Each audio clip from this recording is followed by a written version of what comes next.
أرسله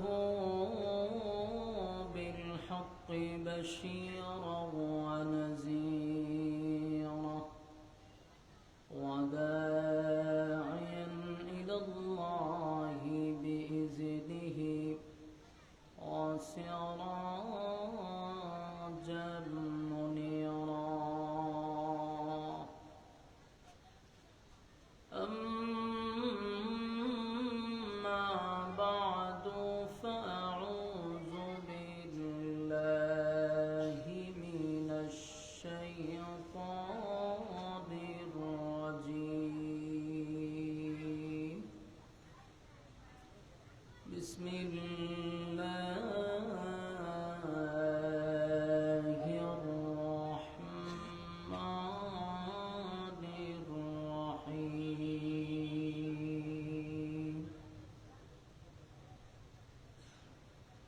إن الذين آمنوا وعملوا الصالحات كانت لهم جنات الفردوس نزلا خالدين فيها لا يبغون عنها حولا. قل لو كان البحر مدادا لكلمات ربي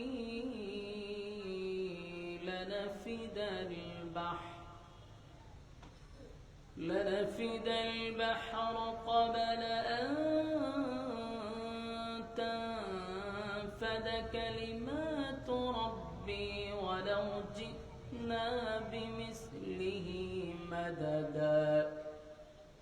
قل إنما أنا بشر مثلكم يوحى إلي أنما إلهكم إله واحد.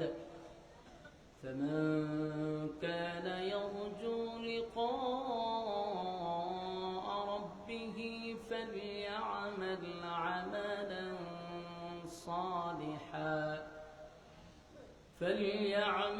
عملا صالحا ولا يشرك بعبادة ربه أحدا. صدق الله العظيم. درود شريف পড়েন اللهم صل على محمد وعلى آل محمد كما صليت على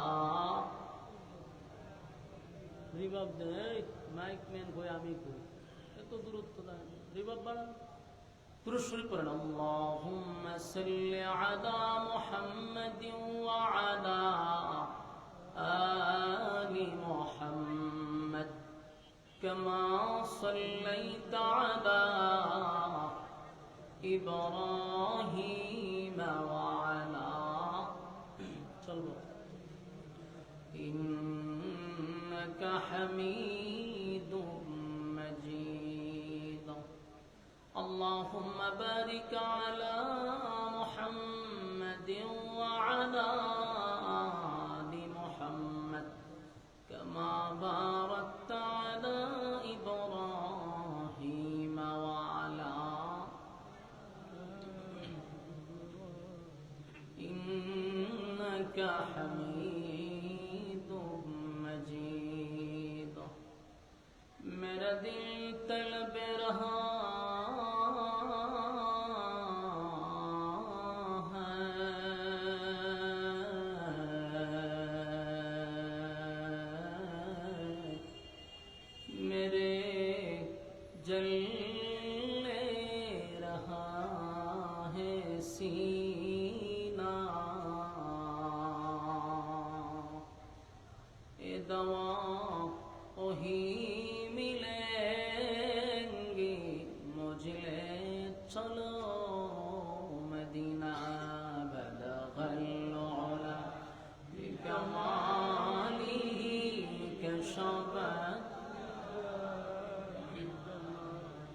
حسنت جميع خصاله صلوا عليه مدینہ مدینہ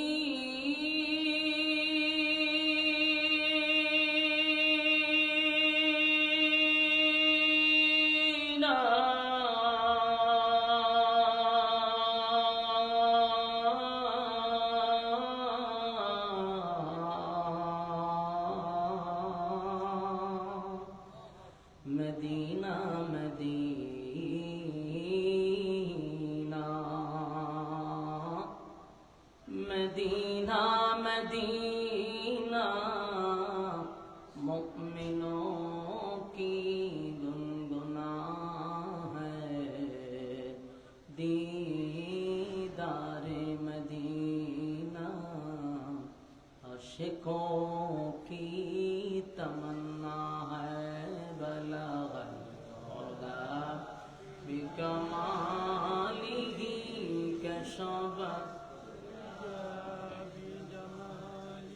حسنت جميع خصاله صلوا ذکر باطل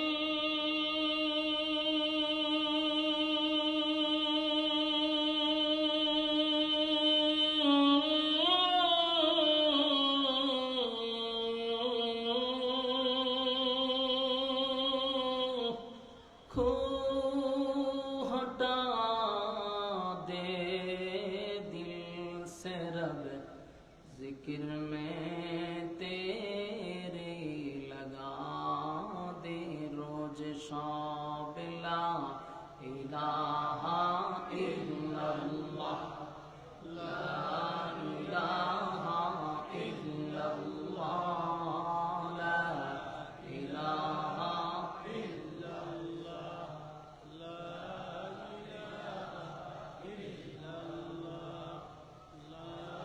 الہ الا اللہ لا إله إلا الله محمد رسول الله صلى الله عليه وسلم الحمد لله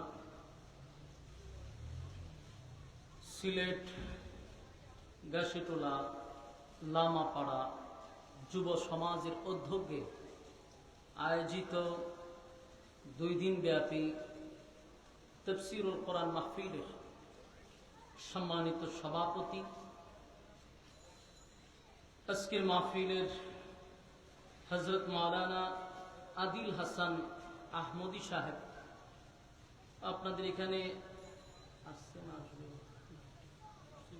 আওলাদে রাসূল আল্লামা সৈয়দ ইয়াকুব আল মাদানী সাহেব বাড়ত হয়তো আগামীকালকে আসবেন আল্লামা মুফতি নজরুল ইসলাম কাসিমি সাহেব দামাত বরকাতুহুম হযরত মাওলানা মুমতাজ উদ্দিন সাহেব বরদেশি হযরত মাওলানা ফরহাদ উদ্দিন আইয়ুবী হযরত মাওলানা মালিক হাবিবী সাহেব সহ দিগার অতিথিবৃন্দ মুআজ্জাজ মুকাররম হযরত উলামায়ে কেরাম উপস্থিত আছেন আমার নওজোয়ান তরুণ যুবক ভাইরা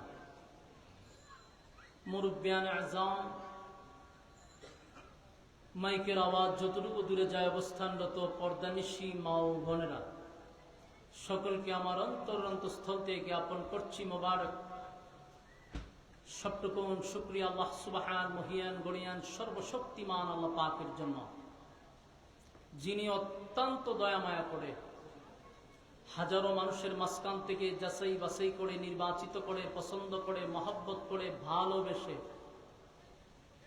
সুস্থ অবস্থায় দ্বীনি এক মজলিসে আলেমদের সহবতে আসার বসার তৌফিক রব্বে কারীম আমাদেরকে দান করেছেন তাই আমরা শুকরিয়া আদায় করছি আবনত চিত্তে হৃদয়ের আবেগ অনুভূতি উজাড় করে উচ্চ আওয়াজে বলি আলহামদুলিল্লাহ আলহামদুলিল্লাহ লক্ষ কোটি দরুদ এবং সালাম আল্লাহর সৃষ্টির প্রধান আকর্ষণ জনাবে মুহাম্মদুর রাসূলুল্লাহ সাল্লাল্লাহু আলাইহি ওয়াসাল্লামের উপর। সম্মানিত সুধী, রাস্তাঘাটে, দোকান পাটে অনর্থক, অপ্রয়োজনে, নিষ্প্রয়োজনে আমরা যারা সময়টা বেহুদা নষ্ট করতেছি, বিনয়ের সাথে বলবো মাজালিসুল কোরআন মাজালিসুল্লাহ, এই কোরআনের মজলিসে আমরা বসে যাই, অনর্থক সময়টুকু নষ্ট না করি। আল্লাহ রাসূল বলেন নাযালাত আলাইহিমুস সাকিনা, যতক্ষণ বসা থাকবা উপর থেকে সাকিনা রহমত নাজিল হবে। এটার শীষ কমান, শীষ বন্ধ করেন, কোনো নয়েজ যাতে না দেয়, বন্ধ করেন। রাস্তায় যারা দাঁড়িয়ে আছি আমার ইয়ং জেনারেশন যুবক ভাইরা, আমি মনে করি ভিতরে এখনো কিছু জায়গা আছে, যদি ওয়াজ শোনার উদ্দেশ্যেই ঘর থেকে বাহির হয়ে থাকেন তাহলে ভিতরে আসেন। আর যদি না হুজুর আসলে ওয়াজ শুনতে আসি নাই, আমরা একটা দৃশ্য দেখতে আসছি, তাহলে আপনার দেখা শেষ, বাড়িতে গিয়ে ঘুমাইতে পারেন। আর যদি কোনো ওয়াজ শুনতে আসছি তাহলে ভিতরে বসাটা ফজিলত বেশি, জায়গা না হলে দাঁড়িয়ে থাকা তখন আপনার জন্য সওয়াবের একটু অধিকার বেশি হইতে পারে দাঁড়ায় থাকার কারণে, কিন্তু জায়গা তো আছে আলহামদুলিল্লাহ, বসে যাই। দেখেন এই মাহফিলটা 2 দিন, আমরা যারা বেহুদা সময় নষ্ট করতেছি, আড্ডা মারতেছি, আমরা যদি বেঁচে থাকি, মানে আমরা যদি বেঁচে থাকি তাহলে 2 দিন পরেও আড্ডা মারার সুযোগ আছে, গল্প করার সুযোগ আছে। কিন্তু বেঁচে থাকলেও কালকের পরে এই মাহফিলটাতে বসার কোনো সুযোগ নাই, তাহলে আড্ডা মারার সুযোগ আছে, নসিহত শোনার সুযোগ আমাদের নাও থাকতে পারে। এই জন্য মেহেরবানি করে আমরা বসে যাই। ইনশাআল্লাহ আমরা যতক্ষণ কথা বলবো কোরআন থেকেই বলবো, গল্প গিচ্ছা কাহিনী বলে আপনাদের মূল্যবান সময় আমি নষ্ট করব না ইনশাআল্লাহ। আপনারা আরামের ঘুম হারাম করে, দোকানপাট বন্ধ করে, ব্যস্ত মানুষ আপনারা এখানে আসছেন, আয়সা যদি শুনেন হুজুরে সাফরে বিবাহ দিতেছে ব্যাঙ্গের সাথে, এই ওয়াজ শুনলে 4 পয়সার কোনো ফায়দা হইব নি? এই জন্য মেহেরবানি করে ফ্যান্ডেলে বসে যান। আর একটা ওয়াদা আমার সঙ্গে আপনারা করতে হবে, দেখবো আপনাদের সিলেটের মানুষ তো, সিলেট মানেই একটা ভিন্ন জিনিস। সারা বাংলাদেশের 64 জেলা আমার ঘুরার বাকি নাই, এমন কোন জেলা নাই যেখানে আমি যাই নাই। তো সারা দেশ ভ্রমণ করে, শুধু দেশ না দেশের বাহিরেও যাই এই ওয়াজ করবার লাগি না। তো আমার অভিজ্ঞতা আমি যতটুকু বুঝলাম, সিলেটের প্রতি গোটা বাংলাদেশের একটা আলাদা মায়া এবং মহব্বত আছে। বিশ্বাস করবেন, যে কোনো প্রান্তে যাই, যখনই শুনে আমার নামের পিছনে হবিগঞ্জ, আমি তো ডাইরেক্ট সিলেট বিভাগে পড়ছি, কিন্তু অরিজিনাল সিলেটের না, হবিগঞ্জের। কিন্তু এতটুকু গ্রামেই মানুষ মনে করে যে হুজুর সিলেটি হুজুর আইছে, এটার আলাদা একটা মহব্বত আর ভালোবাসা। এটা একমাত্র সিলেটে অলিয়া উলিয়ার কারণে, পীর মাশায়েখদের কারণে এই জমিন এটা বড় দামি জমিন। সিলেটের মানুষের প্রতি আলাদা মানুষের একটা মায়া মহব্বত, শাহজালালের দেশ মনে করে মানুষ মহব্বত করে। এটা আর কোন জেলার মানুষ এই সম্মানটা পায় না যে সম্মানটা সিলেটের মানুষ পায়। আমি কি ভুল বললাম? আপনারা আওয়াজে বোঝা যায় যে আসলে জুড়ে ভুল করতেছে, আপনারা একটু হা না তো কইবেন। এই জন্য আপনারা পীর মাশায়েখদের দেশের মানুষ, শাহজালালের দেশের মানুষ, শাহপরানের দেশের মানুষ, প্রিন্সিপাল হাবিবুর রহমানের দেশের মানুষ, আপনাদের মর্যাদা অন্যান্য জেলার থেকে অনেক বেশি। এই জন্য আপনাদের আদব আখলাক অনুযায়ী আপনারা বসবেন ইনশাআল্লাহ। আচ্ছা, মোনাজাত পর্যন্ত, মানে মোনাজাত পর্যন্ত আমার সঙ্গে ওয়াদা করেন কারা কারা শেষ পর্যন্ত আছেন? হাত তুলে, হাত লামায় নয়তো তারা দাঁড়ায় রয়েছে, অনেকে হাত তুলে না। যে ঘটনা তো খারাপ, যা বুঝছিলাম তাই হয়েছে। রে হাত তুলেন, এন থেকে সব আমি দেখি, আমি উসাদ বইছি, সব দেখতেছি কারা হাত তুলে কারা হাত লামায়। বলুন মোনাজাত পর্যন্ত ইনশাআল্লাহ আমরা আছি। দাঁড়াইন না ফাটি, অনেকে হাত তুলছে অনেকে তুলে নাই, হাত লামান। এমনও নয় ঘটনা। ওয়াদা পর খেলাপ করা এটা কিসের খাসলত? মুনাফিকের খাসলত। ও যদি মুনাজাতের আগে আপনি যান, কি হইয়া যাইবে? করছেন নি বেজাল? জায়গা মতো সাইজ করছি, উঠলে মানুষ স্লোগান দিব, কে যায় রে? মুনাফিক যায়। ইজ্জত বাঁচাই বেল লেগে বয়ে তাও না। আর যদি ওখানে বলো যে আমার ইজ্জতই নাই, আমি একটা বেজ্জিত লোক, আপনার সাথে কোনো ওয়াজ নাই। আর যদি ওখানে না আমার একটা মান সম্মান আছে, ইজ্জতও আছে, তাহলে যাওয়ান যেত না। আর আমি আপনাদেরকে বিরক্ত লাগাবো না, বিরক্তের আগেই বয়ান শেষ হবে ইনশাআল্লাহ। এই জন্য একটু মনোযোগ সহকারে কথাগুলি শ্রবণ করবেন। আল্লাহ যেন বলনেওয়ালাকেও বলার তৌফিক দান করে, আমিন। আসুন আমরা আলোচনায় চলে যাই, ভূমিকা লম্বা না করি। আমি আপনাদের সামনে সূরা কাহাফের শেষ অংশ তেলাওয়াত করছি। এই আয়াতগুলির মধ্যে আল্লাহ দুইটা শর্ত দিছে। বলুন কয়টা শর্ত? আর একটা সুসংবাদ শোনাইছে। তাহলে শর্ত দুইটা, সুসংবাদ। হ্যাঁ, সিলেটের মানুষ আপনারা কিন্তু তাফসির শূন্য অভ্যস্ত, ঠিক নেই? সিলেট সব জায়গায় তাফসিরুল কোরআন মাহফিল। আর আমরা যে বিভিন্ন জেলায় যাই, এখানে তাফসির নাই, ওয়াজ মাহফিল। এখান থেকে ইচ্ছা করলে এরা বেশি খুশি হয়। সাফের লগে ব্যাংকে বিয়া সাথী দেলায়, ইতা ওয়াজ এরা পছন্দ করে বেশি। সিলেটের মানুষ ওয়াজ শুনতে শুনতে অর্ধেক বক্ত হইয়া বই রয়েছে। আপনার কাজ হইল কথাগুলি মনোযোগ দিয়ে শ্রবণ করা। তাইলে একটা বিষয়ের উপরে আলোচনা করলে শেষ পর্যন্ত বুঝতে পারবেন যে আমাদের আজকের আলোচ্য বিষয়টা কি ছিল, এবং আমরা যে এতক্ষণ বসলাম এখান থেকে কি শিখলাম বুঝতে পারবেন ইনশাআল্লাহ। তাহলে আসুন, এই আয়াতে শর্ত দিল কয়টা? মাশাআল্লাহ। এবং সুসংবাদ দুইটা শর্তের বিনিময়ে আল্লাহ এমন একটা সুসংবাদ দিছে যা শুনলে আপনাদেরও ভালো লাগবে। বলুন তো, জান্নাত কয়টা আছে? 8টা জান্নাত। কয়টা জান্নাত? 8টা। 8টার মধ্যে সর্বোচ্চ ভিআইপি জান্নাতটার নাম হইল জান্নাতুল ফেরদাউস। সবচেয়ে ভিআইপি, এটা চাইলে কেউ ঢুকতে পারবে না। এটি ভিআইপি জান্নাতীরা ভিআইপি জান্নাতে ঢুকবে। কিন্তু আল্লাহ এখানে দুইটা শর্ত দিয়া নরমাল কোন জান্নাতের সুসংবাদ দেয় নাই। আল্লাহ বলতেছে, ইন্নাল্লাযীনা আমানু ওয়া আমিলুস সালিহাত, এই দুইটা শর্ত। এরপরে বলেন কানাত লাহুম জান্নাতুল ফিরদাউসি নুজুলা। আল্লাহর এই দুই শর্ত বিনিময়ে তোমাদেরকে জান্নাতুল ফিরদাউসের মেহমান বানাবো। নরমাল জান্নাতের কথা বলছে না, ভিআইপি জান্নাত। ভিআইপি জান্নাতের মেহমান বানাবে দুই শর্তে। এখন আসুন আমরা শর্তগুলা একটা দুইটা মনোযোগ সহকারে শুনি। আল্লাহ বলেন ইন্নাল্লাযীনা আমানু, নিশ্চয়ই যারা ঈমান আনছে। তাহলে প্রথম শর্তটা হলো ঈমান। বলুন প্রথম শর্ত কি? ঈমান। প্রথম শর্তই হলো ঈমান। যারা ঈমান আনছে, এটা হলো প্রথম শর্ত। এখন এতটুক শোনার পরে যারা বসে আছি, যারা দাঁড়িয়ে আছি, যারা ঘরে বসে শুনতেছে, যারা দোকানে বসে শুনতেছে, তারা মনে মনে হইব হুজুর দুই শর্তের মধ্যে একটা আমি আছি, এটার নাম হইল ঈমান।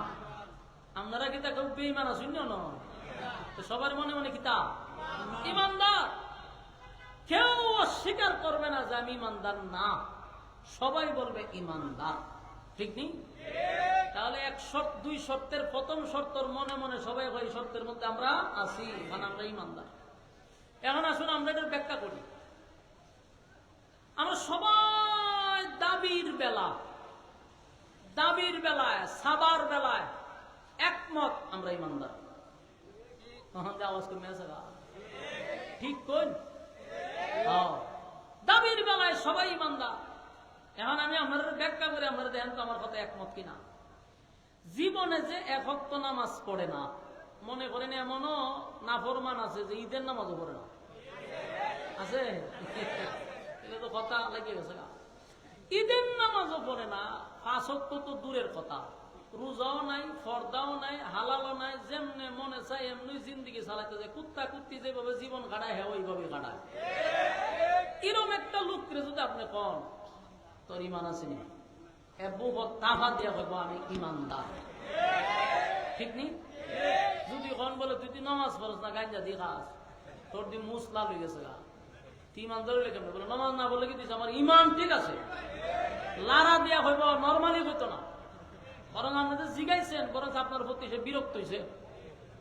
তাফা দিয়া বহু 3টা তাফা দিয়া হয় আমার ইমান আছে। তাহলে তার দাবি যেরকম, আমি বক্তারও একই দাবি যে আমারও ইমান আছে। আপনারা যারা শ্রোতা, আপনিও হইবেন আমার ইমান আছে। 2 সাইডে 2 হুজুর বসে, এরা হইব ইমান আছে। তাহলে সবারই দাবি একটা, আমার ইমান আছে। এখন যে নামাজ পড়ে না এরও ইমানদার, বেনামাজিও দাবি করে ইমানদার, বেফরদাওয়ালায় দাবি করে ইমানদার, ঘুষ করেও হয় আমি ইমানদার, সুদ করেও হয় ইমানদার, টেন্ডারবাজিও হয় ইমানদার, যে জেনাবে বিচার করে হেও হয় ইমানদার, যে গুম খুন করে হেও হয় ইমানদার। দাবির বেলায় তো ফিচ্ছায় নাই, সবাই আজ্ঞায় আমরা ইমানদার। এখন আসুন, ইমানদার বলে কেন? যে নামাজ পড়ে না, রোজা রাখে না, এও ইমানদার বলে কেন? এর কারণ হলো, সেও জানে আমি দাবি করছি ইমানদার, বাপের বেটা নাই আমার বেঈমান হইতো। তখন ঠিক নেই, বেঈমান হওয়ার সাহস আছে নি কারণ? কেন নাই? কারণ আমাদের কাছে ইমান মাফার থার্মোমিটার নাই। আপনার এলাকার যখন জ্বর উঠে, তখন ফার্মেসিতে যখন ডাক্তার নেই, এবার গিয়ে একটা লম্বা খাঁটি আপনার বগলের নিচে ঢুকাইয়া দেয়, দিয়া কতক্ষণ রাখিয়া টান দেয়া বাইর করে, হুজুর 103 আপনার জ্বর। এটার নাম হলো থার্মোমিটার। এটা দিয়া মাইপা তো জ্বর বাইর করছে। এইরকম যদি একটা থার্মোমিটার থাকতো যেটাতে ইমান মাপন যায়, তাহলে কি ঘটনা করতো জানেননি? নেতা কন, বক্তা কন, ইমাম কন, যেই কন, সব ধরা পড়ে যেত। ইমাম সাহেব যে নামাজ পড়াই তো মুসল্লি হইতো, হুজুর নামাজটা পরে পড়াইবেন, আগে বগলের নিচে ডালগি দেন। দেখতেন ইমামের বগলের নিচে ঢুকাই দিছে 5 একটা। ঠান্ডা বাইর করে হইতো, হুজুর ইমান দিয়ে 0, আমার কিছু নামাজ পড়লে হইতো না, ইজ্জত বাঁচাই বের হয়ে তাড়াতাড়ি ভাগেন। ঠিক না বেটি? বক্তা এসে আমি ওয়াজ করতাম, আমাদের প্রথমে হইতো, হুজুর আইন রুমায়ন একটু গল্প আছে আপনার সাথে। রুমনি হইতো, হুজুর বগল ডালগি দেন, বগলের নিচে আলগি দিয়ে 5 একটা ঢুকাই দিত, দিয়া ঠান্ডা বের করে হইতো, হুজুর ইমান 0, আপনি তাড়াতাড়ি গাড়িলে বাড়ির যান, নাহলে বেজ্জতি হইবেন। নেতা এসে ভাষণ দিত, নেতারে কয়, নেতারে ফুলের মতো পবিত্র তোর চরিত্র, সবাই মিললে স্লোগান দিতেছে, আয় তোর ইমানটা মেটপা লই।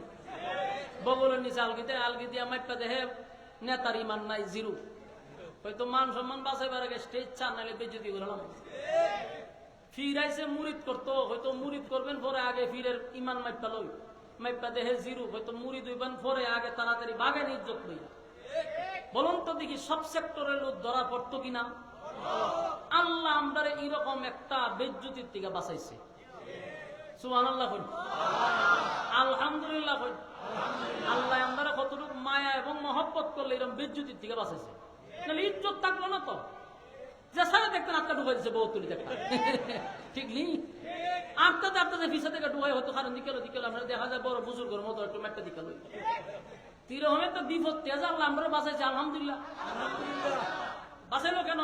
আল্লাহ ভাই আমি তোর বেজ্জতি করি না, তুই নিজে নিজে শুধরায়া যা, নিজে নিজে ঠিক হইয়া যা, আমি আল্লাহ তোরে মানুষের সামনে বেজ্জতি করি না। তুই নিজে জানস তোর ভিতরে কিতা আছে। কথা বলি না? খানায় তার মনে মনে সব জানে, এই জন্য আল্লাহ ভাই তুই মনে মনে সবই জানস, তুই কত বড় আল্লাহ আর কত বড় বুজুর্গ, কিন্তু আমি মানুষের কাছে এটা প্রকাশ করি না, তুই নিজে নিজে শুধরায়া যা। তাহলে আমরা দাবির বেলায় সবাই ইমানদার, মাফলে কয়জন টিকব? ফিরও টিকতো না, মুরিদানও টিকতো না, বক্তাও টিকতো না, শ্রোতাও টিকতো না, নেতাও টিকতো না, জনগণও টিকতো না। তাহলে আসুন আমরা দাবির বেলায় যেন ইমানদার না হই, আমরা কাজের বেলায় ইমানদার হতে হবে। আজকে আমার উচিত মনে হয় সারা বাংলাদেশে ইমানের ওয়াজ বেশি করে দরকার, গণ গণ ইমানের ওয়াজ করা দরকার। বলবেন কেন? কারণ সম্পত্তি যেমন চুরি হয়, ঠিক তেমনি ভাবে ইমানও চুরি হচ্ছে। আমার সম্পদ চুরি হইলে তো আমি পাবো, কিন্তু ইমান চুরি হলে তো আর পাবো না। তাই আমাদের সবচেয়ে বড় দৌলত এবং সবচেয়ে বড় নিয়ামত হলো ইমান। ইমানের উপরে বড় কোনো নিয়ামত নাই। গেল এক। এখন আসুন আরেকটা ব্যাখ্যা দিই। ইমান হলো একটা অ্যাকাউন্ট। বলুন ইমান তো কি? অ্যাকাউন্ট। অ্যাকাউন্ট কিভাবে? আপনি মনে করেন টাকা লয়ে গেছেন ব্যাংক, 1 লাখ নিয়ে বলছেন যে স্যার আমার টাকাটা জমা দেন। এবারে হলে আপনার অ্যাকাউন্ট নাম্বার কোন? বলে আমার অ্যাকাউন্ট নাম্বার নেই। আপনারা কি কইব? পাগল হইব নি? হ্যাঁ মেয়া টাকা নাই, আমরা অ্যাকাউন্টে নাই, টাকা জমা দিব কোথায়? তাই আমি তোর অ্যাকাউন্ট নাই, রাখবেন কোথায়? জানো রেখে দেন, হইব নি? তাহলে যদি আপনার অ্যাকাউন্ট থাকে তাহলে টাকা জমা হবে, অ্যাকাউন্ট না থাকলে জমা হবে না। ইমান যদি আপনার থাকে, নামাজ পড়লে ঢুকবে, রোজা রাখলেও ঢুকবে, যত ভালো কাজ করবেন সব ঢুকবে যদি ইমান থাকে। ইমানই না, আমরা নামাজ রোজা রাখি তা করতে কথা হয় না। ইমান নাই, নামাজ রোজা করলে যাইব বউ, অ্যাকাউন্ট নেই। এই জন্য ইমান হবে একটা অ্যাকাউন্ট। আগে অ্যাকাউন্ট ঠিক থাকলে নামাজ রোজা যাই করেন ঢুকবে। এই জন্য আমাদের ইমানের ক্ষেত্রে সতর্ক থাকার দরকার আছে। ইমান সবচেয়ে বড় গুরুত্বপূর্ণ একটা জিনিসের নাম হলো ইমান। আল্লাহ বলেন এই ইমান যদি তোমরা আনো, একটা শর্ত। এখন আসলে আরেকটা বিষয় বোঝায়, ইমান যে আনবেন, ইমানের স্তর আছে। আল্লাহ এই কথাটা কোরআনে বলছে, আমিনু কামা আমানান নাস। আল্লাহ রাব্বুল আলামিন বলেন আমিনু কামা আমানান নাস, ঈমান আনো তাদের মতো। ঈমান আনো তাদের মতো। তারা কারা? আমার যুবক ভাইরা, আমিনু কামা আমানান নাসের ব্যাখ্যা আসিয়াও হতে পারে, আব্দুল্লাহ বিন তামের হতে পারে, সাহাবায়ে কেরাম হতে পারে। যেন আল্লাহ বলেন আমিনু কামা আমানান নাস, তোমরা ঈমান আনো তাদের মতো। তারা ঈমানের পরীক্ষা দিছে। যুবক ভাই, মুরব্বী বাবারা, কথাগুলি দিলের কান লাগায় শুনেন, ফায়দা হবে। আমরা যদি দাবির বেলায় না হয়, আর যদি কাজের বেলায় আমরা নিজেরা ইমানদার দাবি করি, মানে আসলে আমি ইমানদার, তাহলে লিখে রাখেন আল্লাহর কসম ইমানদারের উপরে ইমানের পরীক্ষা হবে। কথা বুঝুন, ইমানের উপরে কি হবে? ইমানদারের উপরে আল্লাহ পরীক্ষা নিবে। এই পৃথিবীটাই তো হলো একটা পরীক্ষার হল। পৃথিবীটা কি? এই পৃথিবীটাই হলো একটা পরীক্ষার হল। এই পৃথিবী একটা ক্ষণস্থায়ী, এখানে থাকার জায়গা না। আল্লাহ বলেন আমি পাঠাইছি একটা পরীক্ষা দেওয়ার জন্য। কাদের জন্য পরীক্ষা হবে রে? যারা ইমানদার দাবি করে। ইমান যারা আমি রব্বে কারীম বলেন তাদেরকে আমি ইমানের পরীক্ষা নিব। সাবজেক্ট ভিন্ন ভিন্ন ভিন্ন ভিন্ন হতে পারে। আল্লাহ বলেন কাউরে আমি গরিব বানাইয়া পরীক্ষা নিব। যারা আমি গরিব বানাইব বুঝে নিতে হবে এটাই তোমার সাবজেক্ট। এই গরিব হালতেই তোমাকে পরীক্ষায় পাশ করতে হবে, কথা হয় না? আল্লাহ বলেন কাউরে আমি ধনী বানাইয়া পরীক্ষা করব, বুঝে নিতে হবে ধনীটাই তোমার সাবজেক্ট। ধনী অবস্থায় ইমানের পরীক্ষা দিতে হবে। কাউরে আমি আল্লাহ মুসিবত দিব, বুঝে নিতে হবে মুসিবত তোমার সাবজেক্ট, এটার উপরেই পরীক্ষায় পাশ করতে হবে। কাউরে আল্লাহ ক্ষমতা দিবে, ক্ষমতা দিয়া মালিক পরীক্ষা করবে, বুঝে নিতে হবে এটাই তোমার সাবজেক্ট, পরীক্ষা আসবে। আমার যুবক ভাই, পরীক্ষা ছাড়া কেউ কোনো দিন উত্তীর্ণ হতে পারবেন না। আল্লাহ কয় আমি ইমানের পরীক্ষা নিব, ইমানের পরীক্ষা নিব। যারা উত্তীর্ণ হবে ওয়াদা দিলাম জান্নাতুল ফিরদাউসের মেহমান বানাবো। এক নাম্বার হলো ইমান। আমিনু কামা আমানান নাস, ঈমান আনো তাদের মতো। তারা কারা গো? ঈমান আনবো তাদের মতো। তারা কারা? যেমন ঈমানের পরীক্ষা আসিয়া দিছে ফেরাউনের বউ। কার বউ? এত বড় একজন কাফেরের বউ হইয়া ঈমানের পরীক্ষায় ফার্স্ট ডিভিশনে পাস করছে। শুধু পাস করে নাই, নবী বলেন পৃথিবীতে 4 জন শ্রেষ্ঠ মহিলা আছে। কয়জন? পৃথিবীর মধ্যে 4 জন শ্রেষ্ঠ মহিলার মধ্যে একজনের নাম হলো আসিয়া। সুবহানাল্লাহ বাড়ি দিয়া। ফেরাউনের বউ হইয়া পৃথিবীর শ্রেষ্ঠ মহিলা। ঈমানের পরীক্ষা দিছে রে, ঈমানের পরীক্ষা দিছে আসিয়া। পরীক্ষায় 99 না 100 পাইছে। এমন ভাবে পরীক্ষা দিছে, জালেমের ঘরে থেকে ঈমান আনছে। আর মহিলা আসিয়ার উপরে এত বড় পরীক্ষা হইল, যেমন ফেরাউনের কোনো ছেলে ছিল না, ফেরাউনের খালি মাইয়া ছিল। আপনারা ঘটনা জানেন, ঘটনা বলার উদ্দেশ্য না। ফেরাউনের কোনো ছেলে ছিল না, শুধু মেয়ে ছিল। মুসা নবী কিন্তু লালিত পালিত হয়েছে ফেরাউনের ঘরে। রাখে আল্লাহ, মানে চাইছিল মারতো, আল্লাহ এর ঘরে খাওয়াইছে। তো আসিয়া মুসা নবীর নবী হিসাবে বিশ্বাস করলো, একত্ববাদী খোদার উপরে ঈমান আনলো। আসিয়ার সবগুলা মেয়ে ছিল, মেয়েগুলার চুল আশ্রানোর জন্য দাসী রাখছিল, মাঝে মধ্যে এসে চুল আশ্রয়া দিত। একদিন আশ্রাইতে গিয়ে চিরুনি পড়ে গেছে, মহিলাটা বিসমিল্লাহ করে চিরুনিটা উড়াইছে। ওই ফেরাউনের মাইয়া জিগায় যে তুমি কার নাম নিলা? আমার রবের নাম নিছি।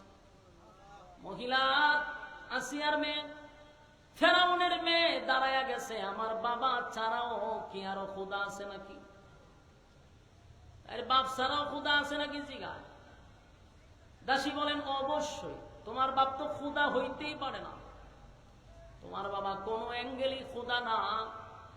আমি যার গোলামি করি তিনি এক অদ্বিতীয়, ওনার কোন জন্ম নাই, ওনার মৃত্যু নেই, কারো কাছ থেকে জন্ম নেয় নাই, কাউরের জন্ম দেয় নাই। লাম ইয়ালিদ ওয়া লাম ইউলাদ ওয়া লাম ইয়াকুল লাহু কুফুয়ান আহাদ। আল্লাহ বলেন আমি কারো কাছ থেকে জন্ম নেই নাই, আমি কাউকে জন্ম দেই নাই, আমার সমকক্ষ কেউ নাই। তাহলে আল্লাহ বলেন এক অদ্বিতীয়, আল্লাহ কারো মুখাপেক্ষী কিনা। কিন্তু ফেরাউন না নিজের খোদা দাবি করে, তো ফেরাউনের জন্ম আছে না নাই? ফেরাউনের মৃত্যু আছে না নাই? যিনি রব হবেন তার জন্ম মৃত্যু নাই, তিনি জন্ম নেয় না, কাউরে জন্ম দেয় না, তার সমকক্ষ কেউ নাই। খুব জোরালো বক্তব্য দিছে ফেরাউনের মাইয়ার কাছে। ফেরাউনের মাইয়া চোখের পানি ছেড়ে দিয়া ফেরাউনের কাছে গিয়া হয়, বাবা খান্ত সারছে। বলে কি? বলে আপনি ছাড়াও আরো খোদা আছে। ফেরাউনের চান্দি গরম, আমি ছাড়াও কি খোদা আছে? বলে হ। বলে কেডায়? বলে আমার চুল আশ্রয়া দেয় সেই দাসী দাবি করছে। ফেরাউনে হয় গ্রেপ্তার কর। গ্রেপ্তার করছে, যাই না রাখবেন। জালেমদের কাজ হলো জুলুম করা, জালেমদের কাছে যখনই দেখবে যুক্তি দিয়া পারে না, যখনই দেখবে কোনোভাবেই তারা টিকতে পারে না, তখন জুলুম করবে। ফেরাউনের কাজ ছিল জুলুম করা। তাই মহিলাকে গ্রেপ্তার করে বলল, তুই কি আমার খোদা মানুষ না? বলেন না। বলে কেন? বলে তুই খোদার কোন লক্ষণই নেই, তুই আসলে একটা বাটপা। তাহলে খোদা মানতাম কেন? তুই যদি সত্যিকারের খোদা হইতি তোর চেহারাটা বানাইতে সুন্দর কইরা, তোর নাক দিয়ে একটা বম্বাস্টিক মার্কা, এটা ঠিকঠাক করলি না। ফেরাউনের নাক বড় আছে, তো কইতে যে তুই যদি খুদ হইতে তোর নিজের চেহারা অন্তত সুন্দর কইরা বানাইতে। তোর চেহারা দেখলে তো বোঝা তুই যে একটা নষ্ট মাথা পাতলা, ঠিক নেই তো। ফেরাউনের মেজাজ খুব গরম হয়েছে। তো দেখছো তুমি বেজ্জতি করে নিল আমারে, ধরছে। ওই দাসীর মাইয়া ছিল, বাচ্চা কাচ্চা ছিল। কত বড় জালেম ফেরাউন! হামাইনার পরামর্শে বিশাল একটা ডেকসির মধ্যে তৈল গরম করছে, তেল গরম করছে। গরম কইরা মহিলার বাচ্চাগুলিরে ওই তেলের মধ্যে ছেড়ে দিছে। কথা কি বুঝতেছেন? এই যুবক ভাই, আমার ঘটনা বলার উদ্দেশ্য না শুধু তাদের মতো ঈমান আনো। আমিনু কামা আমানান নাস, আল্লাহ বলছে তাদের মতো ঈমান আনো। তারা কেমনে ঈমান আনছে একটু ভালো করে শুনেন। আমি আপনি আমার বাচ্চাটাকে যদি এইভাবে কেউ আগুনে ফেলে দেয়, আমি ঠিক থাকতে পারবো? আপনি পারবেন? আমার চোখের সামনে যদি আমার বাচ্চার শরীরে কেউ আগুন লাগায় রে, আমি বাবা হিসাবে এটা বরদাস্ত করতে পারবো না। আর ওই মহিলা হইল মা, মা তো আরো পারবে না। একে একে বাচ্চাগুলাকে আগুনের মধ্যে ফেলে দেয়। আর ফেরাউন বলে, মহিলা তোর সবগুলা বাচ্চারে আমি আগুনে ছেড়ে বাজি করব, এখনো সময় আছে, আমারে খোদা মান। মহিলা আসমানের দিকে কান্দে আর বলে, মালিক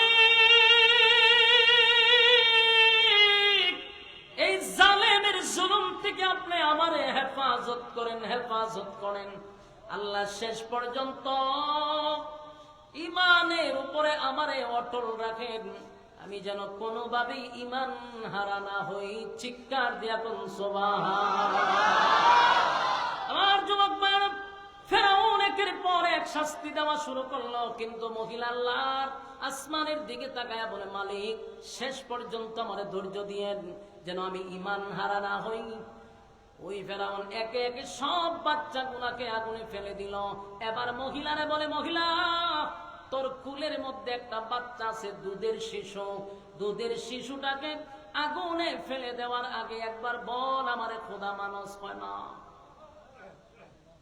এখনো হয় না। ফেরাউন ঠান দিয়া দুধের বাচ্চাটারে নিয়ে আসছে।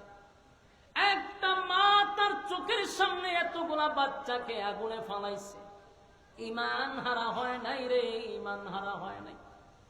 দুধের বাচ্চাটাকে যখন আগুনে ফেলে দিল, ওই দুধের বাচ্চা যেন আগুনে পড়ার পরে মাকে ডাক দিয়া বলে, মা গো সাবধানে, জালিমের পল্লায় পড়বা না, আগুনে জাপ দিতে দেরি, আল্লাহ তোরই জান্নাতে আসতে দেরি নেই।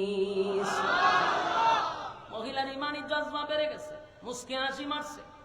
ফেরাউন বলে, এই মহিলা, এত বড় বিপদ তোমার সামনে, তোমার মুখ দিয়া মুস্কি হাসি আসে কেমনে? এমনে না হেমনি আসে। বলে কেমনে? বলে আমি যা দেখি তোর মতো বম্পাস্টিক মার্কা লোকে তা দেখোস না। আমি দেখতেছি আমার বাচ্চা আমারে ডাকতেছে আর বলতেছে, মাগো লাভ দিতে দেরি, আল্লাহ তোরই জান্নাতে যাইতে দেরি না। মহিলা লাভ দিয়া আগুনে পড়ে গেল। ইমান দেয় নাই, জীবন দিছে, জীবন দিছে, জীবন দিছে, ইমান তারা দেয় নাই। যুবক ভাইরা, ইমানের জন্য যারা ইমানের পরীক্ষা দিছে, আল্লাহ বলেন আমিনু কামা আমানান নাস, তাদের মতো ইমান। এখন আমার কথা হলো, আমার বাচ্চারে আগুনে ফালাইলে আমার ইমান ঠিকবে কিনা সন্দেহ আছে। আর আমরার যে হালতের ইমান, আমরার বাচ্চা কি আগুনে ডুবাই তুইব? আমরারে 5 টাকা দিয়া রং চা খাওয়াইলে আমরার ইমান থাকে না। বাস্তব বুঝি না? বাস্তব। এই জন্য আমি প্রথমে বলছি যে ইমানের ওয়াজ করা খুব বেশি জরুরি। এখন 5 টাকার রং চার কাছে ইমান বিক্রি হয়, 100% প্রমাণ আমি দেই। এখন আসতেছে ইলেকশনের মৌসুম। কিসের মৌসুম? বোড়া বড়ি আসতেছে। এখন দেখবেন ম্যাক্সিমাম শাসটল গুলা সব সময় জমজমাট থাকে, ঠিক নেই? সব আজাইরা আছে না, আজাইরা যেটা কাম কাজ নাই, হারাটা দিন শাসটলে বইয়া থাকে, বইয়া ফাউ না চায়, আর টাকনা আলাপ করে আর ফান খায়, কোনো কাম কাজ নাই। হ্যাঁ ভাই, একটা লন্ডন আছে, এখানে কষ্ট করে টেকা বানায়, আরে মুস্তাও দিয়ে ফান খায় আর ঠেং লড়ায়, আর বাপ কিতা ফাকনা আলাপ বইয়া বইয়া। তে দেখবেন ওই শাসতল লোকে ভরপুর, এটার একটা সংসদ বানাই লিছে। আর মাননীয় স্পিকার হইলো ক্যাশবাসের সামনে যিনি টেকা নেই, উনি মাননীয় স্পিকার। তাই না শুনলো আলাদা একটা বাপ অলরেডি খালি ফাউনা চায়, খালি ব্যবসা বালা, তো কাস্টমার ভরপুর। তো বিকালবেলা একজন নেতা ঢুকছে গুরু মার্কা, তো গুরু মার্কা গিয়ে একটা সালামাল কি দিছে, কেউ বালা নিব, সবাই বলে হ বালা। তা আপনারা বুড়ুট খারা দিবেন, সিদ্ধান্ত হইছে না, মন বালা না, সিদ্ধান্ত হইছে না। হয়তো এক কাজ কর, রং চা খাওয়া। মানে খাওয়াইছে রং চা, খাওয়ানোর পরে কয় এখন কিতা, সিদ্ধান্ত হয়ে গেছে, বলে কিতা বলে আপনারা দিলাম সিদ্ধান্ত, রং চা খাওয়াই এখন বুড় আপনি পাবেন, চিন্তার কোনো কারণ নাই। নেতায় খুব খুশি, গুরু মার্কা সালামাল কি দিয়া গেছে গা। কিন্তু যারা চা খাইছে এরা উড়ে না, এরা বুঝে যে কে ভালো আছে। চিন্তা ভাবনা করি বুঝছে যে 12টার আগে দোকান থেকে উঠতাম না, জনমের খাওয়ান খাইয়া লই, মাগনা খাওয়ান। বাঙালি মাগনা ভালে তাল খাত্র খাইতেছে, জনমের খাওয়ান খা। কিছুক্ষণ ধরে ছাগল মার খাইছে, ছাগল মার খাই আর একটা সালামানকে দেওয়া হয়, কিতা খবর, সিদ্ধান্ত হয়েছে নি? না, কোনো সিদ্ধান্ত হয়েছে না, অথচ এর আগে সিদ্ধান্ত হয়ে গেছে। বেটা হয়তো এক কাজ করেন, সবাই দুধ চা খাওয়ান, জনমের খাওয়ানি খাওয়াইছে দুধ চা, লাস্টে দিয়ে বুটটা কাটে দিবেন, সব বনাস বুট তো আমরি দেওয়ান লাগে, দুধ চা খাওয়াইছেন না। তো নেতায় খুব খুশি, ছাগল মার্কায় সালামালকে দিয়ে গেছে, কিন্তু হে ওখানে উঠে না, এখনো উঠে না। কিছুক্ষণ পরে বয়স মার্কাইছে, আয়া হয় কিতা খবর, খবর বেশি একটা ভালো যাইতেছে না। রং আর দুধের মধ্যে আছে এখন কফি মার জনমের কফি খাওয়াইছে খাওয়ানোর পরে বুটটা খারা দিবে রে সব বনাস রং থেকে তুললা কফি টানছেন বুট তো মরে যেমন লাগে আচ্ছা এখন কোন চায় বুট কয়টা ওই কথা কোন বুট কয়টা এ দিছে কয়জন রে এর ইমান আছে না গেছে এ তো সবচেয়ে বড় মুনাফিক রং সার কুচ্চা কফি গায়া হে ইমান বিক্রি করে গেছে 3 জায়গা তোমার দালাইছে বুট একটা এই জাতিরে কি আগুনে ফুরানি লাগবো এই জাতির বুকের উপরে ভাত দেওয়ার লাগবো না এমনি শেষ এমনি ইমান না সকালে ঘুম থেকে বাড়িছে ইমান লইয়া গড় গেছে বেইমান লইয়া বাস্তব না অবাস্তব এই জন্য আল্লাহ বলেন আমিনু কামা আমানান নাস তোমরা ঈমান আনো তাদের মতো তারা কারা যেমন ফেরাউনের দাসী অথবা আসিয়া যখন দাসীরে হত্যা করা হলো ফেরাউন গর্বের সাথে গিয়া আসিয়ার কাছে কইতেছে আসিয়া হুঁচ খবর বলো কি বলে আমরার ঘরে যে কাজ করতো মহিলা বলো মাইনা লেছি তো বলে কেড়ে মারছো হয় সে আমারে খুদা মানে না এটা কি তুমি জানো হয় এটা তো আমি জানি আমরা যে খুদা মানে আমি আগের থেকে জানি ফেরাউন ঘটনা কি তুমি জানো কেমনে তো জানি সে তো আপনার খুদা মানে না তুমি এত কিছু জানো খার খোদা মানে উনি একত্ববাদী খোদার উপর ঈমান আনছে মূসা পয়গম্বরকে পয়গম্বর মানে কথা বলে তো তুমি সবই জানো তুমি কি আমার খোদা মানোনি আমি আপনার খোদা মানি না মাথা দিতে পারি মাথা আমার আমি খুদা আমার খুদি আমার খুদা মানে না কখন এই বিচার আমি খারা দিতাম আমার গরু দিয়ে আগুন লেগে রয়েছে মানছে মানব দূরের হতো আমার বউই আমার খোদা মানে না হের মাথা পুরা নষ্ট দৌড়াইতে দৌড়াইতে গেছে হামান্যার কাছে হামান্য হইলে হের বন্ধু আপনারা যারা ফেরাউনার হামানের ঘটনা পড়ছেন আপনারা আশ্চর্য হইবেন এরা দুইজনের ঘটনা তো আলি পড়েন এই চমৎকার এক ঘটনা এরা দুইজনের এটা তো লম্বা ঘটনা আমি শুধু এর ঘটনা বলতে চাই না নেতা আছে না যারা মেইন নেতা এরা অতটা খারাপ না যতটা খারাপ হয় সাইমসাগুলি সবচেয়ে বেশি বদমাইশ হয় সাইমসাগুলি নেতা অত খারাপ না সাইমসাগুলি সবচেয়ে বড় বদমাইশ হামান্না ছিল হের সাইমসাবার বন্ধু ফেরাউন্না নিজস্ব জ্ঞানে কোনো কাজ করতো না যত দরকার হইতো হামান্নার কাছে কারণ হামান্না বলে প্রযুক্তি বুদ্ধি দিয়ে দিত গিয়া হয় দুস্তরে ঘটনা তো করছে বলে কিতা আমার বউ আমার খোদা মানে না বড় এই লজ্জা আমি কই রাখি তো হামান্না কি বুদ্ধি দিয়েছে উনেন কয়েক কাজ কর আসিয়ার শাস্তি দেন কররা শাস্তি বলে কি শাস্তি দিব সবার সামনে উলঙ্গ করে দেন চিন্তা করেন বন্ধুর বউ বাদশার বউ হে বুদ্ধি দিছে সবার সামনে বলে উলঙ্গ করতো সরমে লজ্জায় তোরে খোদা মানবো ফেরাউন তার ডাইন বাম চায় না বন্ধুও কইছে হে দৌড়াই গেছে কে আসিয়া খোদা মানবি না না কতে আয় ধরছে গ্রেপ্তার করছে হইরা জনগণের সামনে জান্নাতি এক মহিলা আসিয়া তাকে সবার সামনে উলঙ্গ করে দিচ্ছে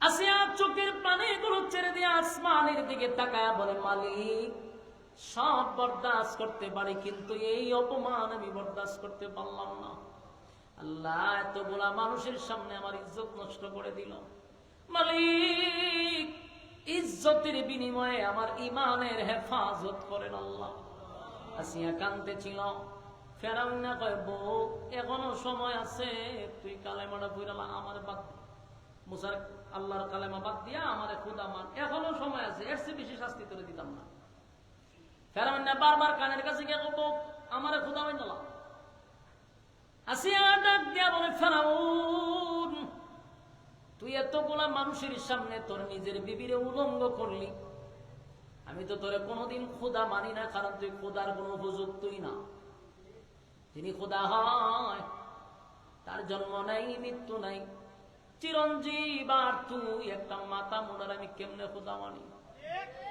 ফেরাউনের সান্দিগণ দৌড়াইয়া হামান্নার কাছে গিয়া হামান্নারে উলঙ্গ করার পরেও আমার বউ আমারে খোদা মানেই না হামান্না কি বুদ্ধি দিচ্ছে শুনবেন তোর যে কাজ এই কাজ কর তো ফেরাউনের একটা কাজ ছিল হ্যাঁ করতো কি জানেনি মানুষের ফেরাক মারতো ফেরাক বুঝো খাড়ের লগে কুস্তার লোয়া দিয়া এটা ডুবাইলে এটা কিতা করি আমরা তার কাটা নেই ফেরাক ওই ফেরাক মেরে দিছে ফেরাউনের একটা স্বভাব ছিল সে ফেরাক মারতো এই আসিয়ার দুই ফাবে দুই ফেরাক মারছে দুই হাতে দুই ফেরাক মারছে চিন্তা করছে লম্বা লোহা খাটের সাথে ওদের রাখছে আসিয়ার হাতে পায়ে প্যারাক মারার পরেও আসিয়া কয় তোরে খোদা মানব না, জীবন চলে যেতে পারে, আমি আমার ইমান দিব না।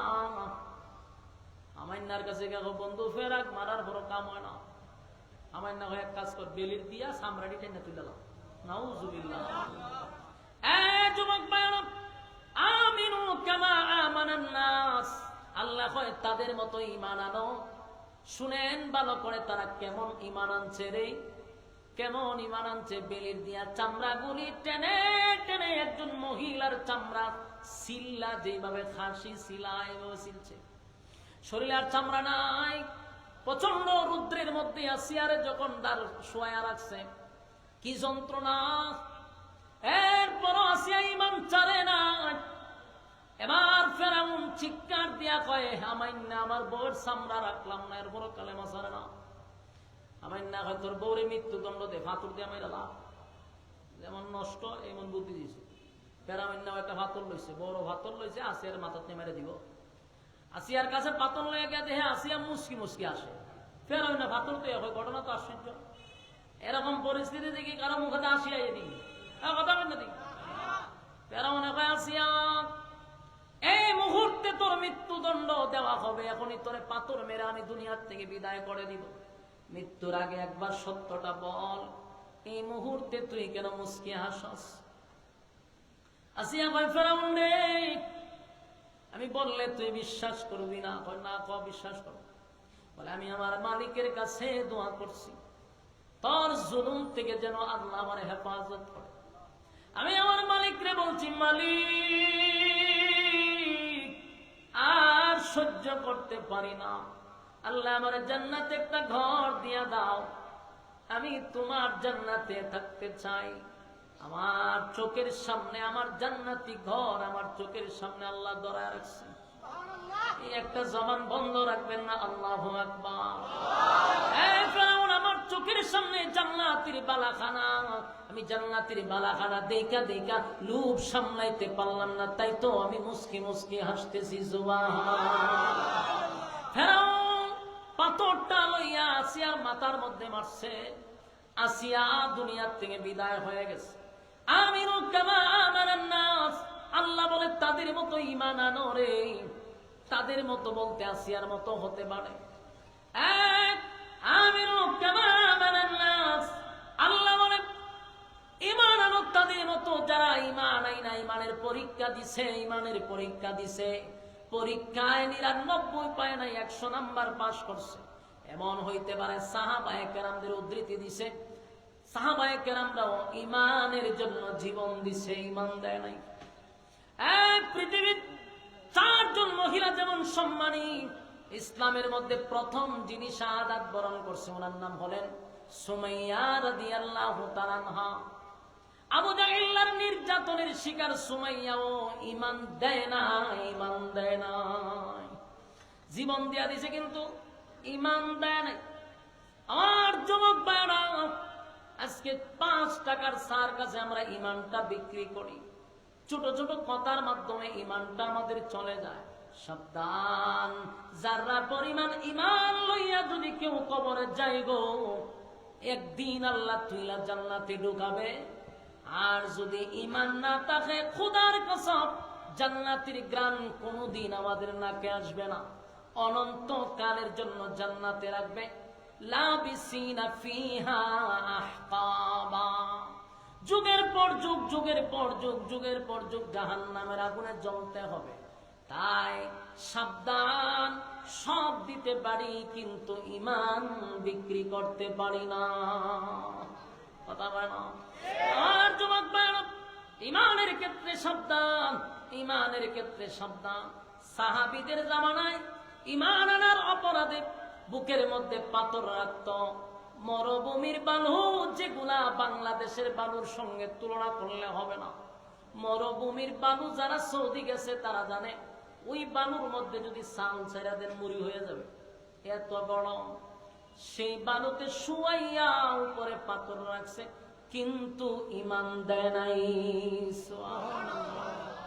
একজন সাহাবী আল্লাহ বলার অপরাধে, শুধু আল্লাহ বলার অপরাধে জিব্বাটা বাহির করে পেরাক মারছে রে হযরত বিলাল রে। অপরাধ তো একটাই, শুধু কালেমা কেন পড়ছে বলুন? ঈমান দিছে, কথা হয় না। খাব্বাব রাদিয়াল্লাহু তাআলা আনহুকে জ্বলন্ত কয়লার মধ্যে শোয়া রাখছে, ঈমান দেয় নাই। আমার যুবক ভাইরা, ঈমানের জন্য তারা জীবন দিছে, ঈমান দেয় নাই। আমিনু কামা আমানান নাস, ঈমান আনো তাদের মতো। তাই ঈমানের ক্ষেত্রে আমরা যারা আছি আল্লাহর কাছে মাঝে মধ্যে দোয়া করবেন, আল্লাহ আমরা ঈমান বড় দুর্বল। দুইটা হাত তুলে মালিকের কাছে গভীর রজনীতে, প্রচন্ড ঠান্ডা আসতেছে, সামনে শীতের সময় আসতেছে, কত মানুষ ঠান্ডা পানি দিয়া উযু করে, তাহাজ্জুদে দাঁড়াইয়া মোনাজাত করে, আল্লাহ আমাদের ঈমান বড় দুর্বল, আমাদেরকে এমন পরীক্ষা দিয়েন না যে পরীক্ষা দিতে গিয়া আমরা বেঈমান হইয়া কবরে যাই। মালিক আমাদের ঈমান বড় দুর্বল গো, আমরারে তুমি বড় পরীক্ষা নিও না।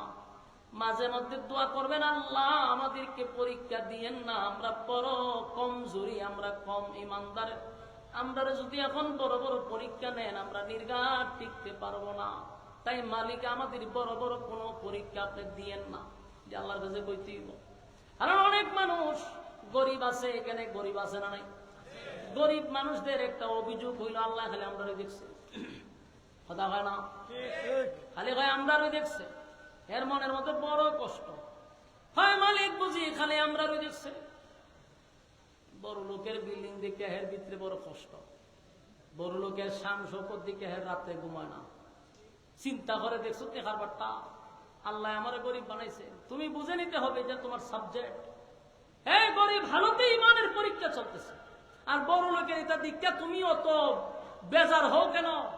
আল্লাহ তোমার যেরকম রাখছে আলহামদুলিল্লাহ। বড় লোকের বাড়ি দেখি, গাড়ি দেখি, এরা চলাফেরা দেখি আমরা আফসোস করি, ভিতরে এরা শান্তি নাই, ভিতরে গীতা নাই, কথা কয় না। এই প্রোগ্রাম করতে গিয়া জীবনে বহু মন্ত্রীর ঘরে ঘুমাইছি, বহু এমপির বাসাত গেছি, জীবনে বড় লোক কারোর সাথে বাদ নাই যে চলছি না, এরার জীবন দেখছি, এদের লাইফ দেখছি, জাগাত বইয়া বইয়া খালি হয়েছে আল্লাহ আলহামদুলিল্লাহ, আল্লাহ যুদ্ধ রাখছেন আলহামদুলিল্লাহ। কারণ আমরা গরুর গোস্ত দিলে মানে কুবাই, আমরা ইচ্ছা মতে খাই, ঠিক নেই? আমি এক জায়গা মাহফিলে গেছি এক মন্ত্রীর বাড়ি, তো গেছি বলে আমার টেবিলও বসাইছে, এই পুরা টেবিল মানে হুতাই গেছে খাবার দিয়া, নদীর তে তুল্লা তুল্লা মাছ আনছে। আমার হুজুর সব খাইবেন, তা আমার একটু ভয় লেগেছে, এ মন্ত্রী মানুষ, আমার ভিত থেকে ডর হইলে ছোট মানুষ, আমার সব খাইতেই বল, আমি ডরাইতেছি আমার ভেটে উঠতে বড় না, আমি খাইতাম কি তারে বউ সব খাইবেন হুজুর। আমি চিন্তা করলাম বাদ ছাড়াও যদি একটু করে খায় তাও আমার এই ফেটে ধরতো না, কারণ আমার ফেটের স্বাস্থ্য দেখছো না, আমি শিখনা মানুষ, আমার ফেট নাই, আমার আবার সব খাইতে, আমি ভয় খাইতেছি, হালকা হালকা খাই। আমি শেষ পর্যন্ত একটু সাহস পেলাম, স্যার আপনিও খান? আমি খাবো না। খান না স্যার? না না না আমার খাবার আছে। কিছুক্ষণ পরে দিয়ে তার পিএসরা তার সামনে খাবার দিছে, সাদা যাও যাও শুনুন না, আপনারা সিলিটা কি থাকবো একবারে সাদা, কিচ্ছু নাই, যাও দিছে। আর না সবজি দিছে না, ও শস আইন না দিছে এক প্লেট, এই শসা খাইতে যাবো এই ইচ্ছা মতে। আমি বললাম স্যার এতগুলা খাবার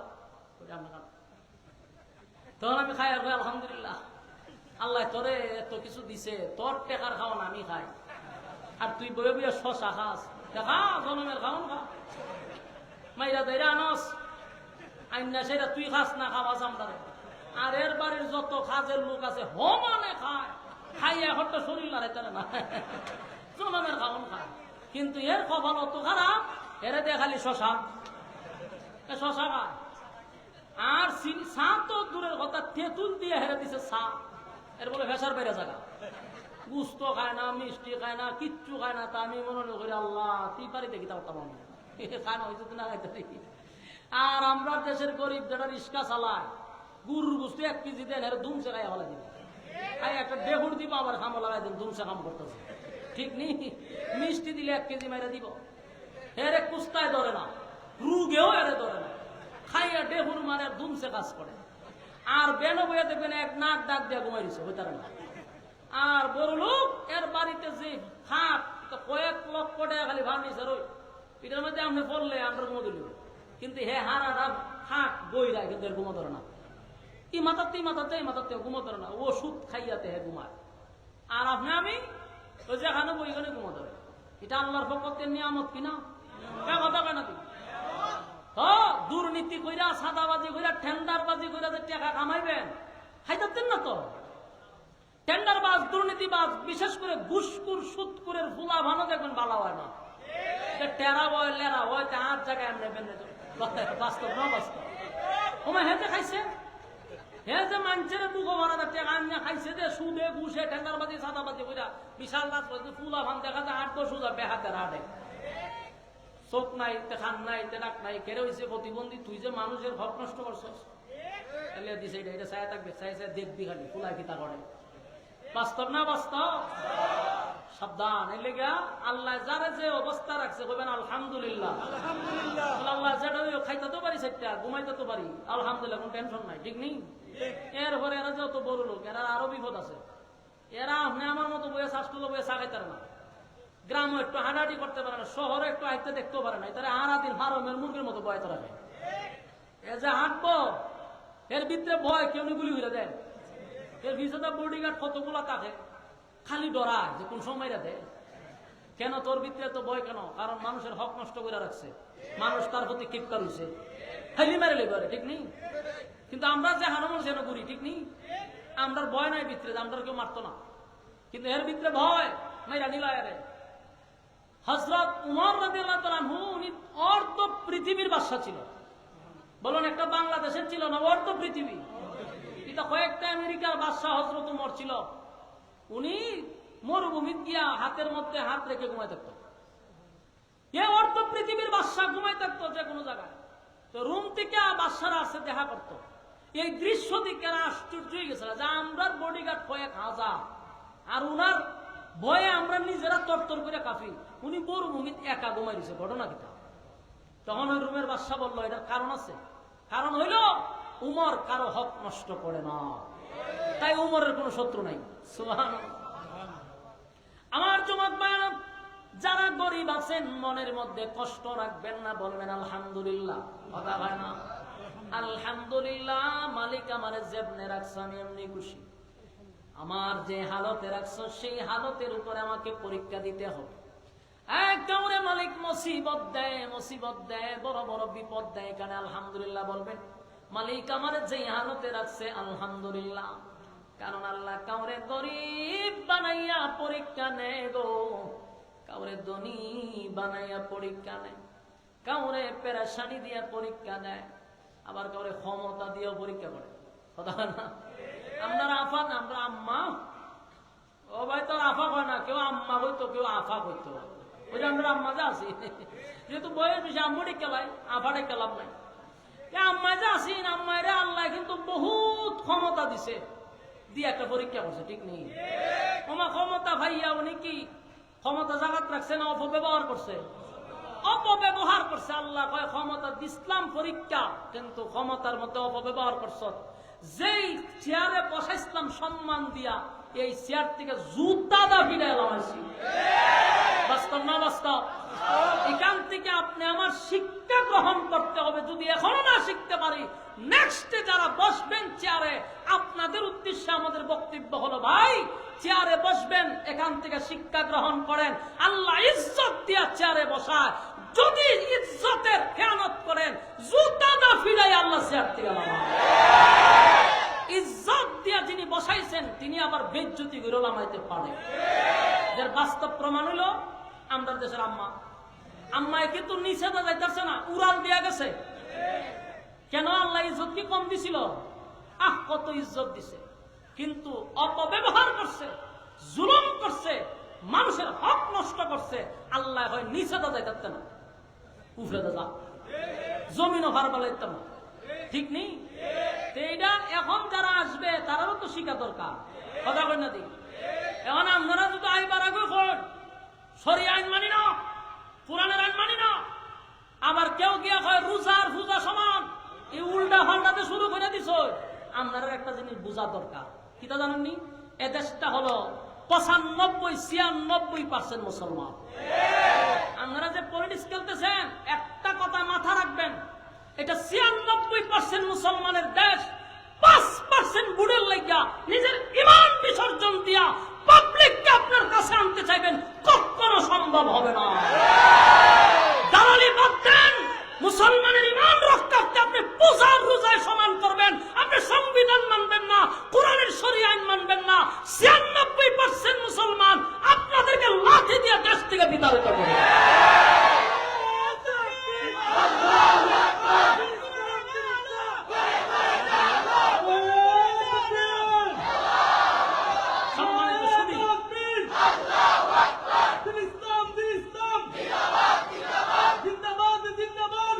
সম্মানিত শুধু একটা কথা স্মরণ রাখবেন, আগেও পারে নাই, এখনো না। একটা কথা আমরা তাদেরকে মেসেজ দিয়েও বুঝাইতে পারি না, এদেশের মানুষ ইসলাম প্রিয় মানুষ, এদেশের মানুষ কোরআন প্রিয় মানুষ, রাসূল প্রেমিক মানুষ, আল্লাহ প্রেমিক মানুষ, আলেম প্রিয় মানুষ। এদেশে ইসলামের বিরুদ্ধে আপনি কথা বলবেন, আপনি মনে করতেছেন যে আপনি এখানে মানবাধিক কিতাব এটারে আপনি এর সাথে লিয়াজু মেনটেন করতেছেন, কিন্তু আপনি যে 95% ছুটতে যেতেছে, আপনার খবর আছে নি? 5% খুশি করতে গিয়া 95% আপনি তাদের কলিজা আঘাত দিতেছেন। নেক্সট টাইমে এমন বিভ্রান্তিমূলক বক্তব্য যেন আপনারা না দেন।